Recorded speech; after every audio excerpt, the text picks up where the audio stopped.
ನಮಗೂ ನಿಮಗೂ ಗೊತ್ತಿರುವ ಪ್ರಕಾರ ಈ ಒಂದು ಆಲಯ ದೇವರನ್ನ ಸ್ತುತಿಸುವುದಕ್ಕೆ ಮಾತ್ರ, ದೇವರನ್ನ ಆರಾಧನೆ ಮಾಡುವುದಕ್ಕೆ ಮಾತ್ರ, ನಾವು ಅನ್ಯೋನ್ಯತೆಯಾಗಿ ಕೂಡಿ ಬರುವುದಕ್ಕೆ ಮಾತ್ರ ಈ ದೇವರ ಆಲಯವಾಗಿದೆ. ಆದ್ರೆ ಹೊಸ ಒಡಂಬಡಿಕೆಯಲ್ಲಿ ಸಮಯ ಇಲ್ಲ, ಬೇಗ ವಾಕ್ಯ ತೆಗಿರಿ. ಯೋಹಾನ 2ನೇ ಅಧ್ಯಾಯ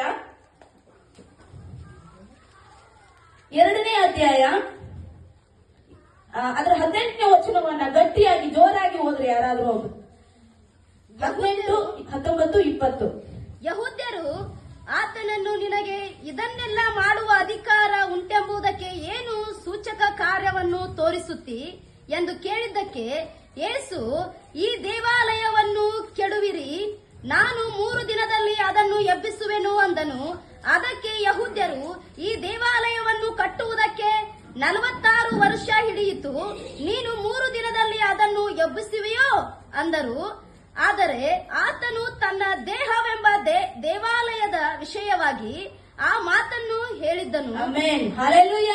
ದೇವರ ಪರಿಶುದ್ಧ ನಾಮಕ್ಕೆ ಸ್ತೋತ್ರ ಉಂಟಾಗಲಿ. ಈ ವಾಕ್ಯವನ್ನ ಓದುವವರಿಗೆ ದೇವರ ಆತ್ಮನು ಮಾತನಾಡುವಂತವನಾಗಿದ್ದಾನೆ. ಈ ವಾಕ್ಯವನ್ನ ಗಮನಿಸುವಂತವರಿಗೆ ದೇವರ ಆತ್ಮನು ಮಾತಾಡುವಂತ ಕಾರ್ಯವಾಗಿದೆ. ಇಲ್ಲಿ ಯೇಸು ಸ್ವಾಮಿ ಹೇಳ್ತಾ ಇದ್ದಾರೆ, ಇವಾಗ ಹಳೆ ಒಡಂಬಡಿಕೆಯ ಪ್ರಕಾರ ದೇವರ ಆಲಯ ಈ ಆಲಯವಾಗಿದೆ. ಆದ್ರೆ ಹೊಸ ಒಡಂಬಡಿಕೆಯ ಪ್ರಕಾರ ಇಲ್ಲಿ ಯೇಸು ಸ್ವಾಮಿ ಹೇಳ್ತಾ ಇದ್ದಾರೆ, ನಾನು ನೀನು ಆತನಿಗೆ ಆಲಯವಾಗಿದ್ದೇವೆ. ಹಲ್ಲೆಲೂಯ.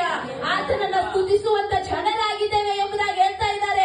ಅನೇಕ ಯಹೂದ್ಯರು ಹೇಳ್ತಾ ಇದ್ದಾರೆ, 46 ವರ್ಷಗಳಿಂದ ಆಲಯವನ್ನ ಕಟ್ಟಿದ್ದೇವೆ, ನೀನು ಬರೀ ಇದನ್ನ 1 ದಿನದಲ್ಲಿ ಕೆಡವಿ ಕಟ್ಟುವುದಕ್ಕೆ ಹೇಗೆ ಸಾಧ್ಯ ಎಂಬುದಾಗಿ ಕೇಳುವಾಗ ಯೇಸು ಸ್ವಾಮಿ ಹೇಳ್ತಾನೆ, ನಾನು 3 ದಿನದಲ್ಲೇ ಅದನ್ನ ಮರಳಿ ಕಟ್ತೇನೆ ಎಂಬುದಾಗಿ. ಯೇಸು ಸ್ವಾಮಿ ಹೇಳಿದ ಹಾಗೆ 3ನೇ ದಿನದಲ್ಲಿ ಮೃತ್ಯುಂಜಯನಾಗಿ ಎದ್ದು ಬಂದನು. ಹಲ್ಲೆಲೂಯ.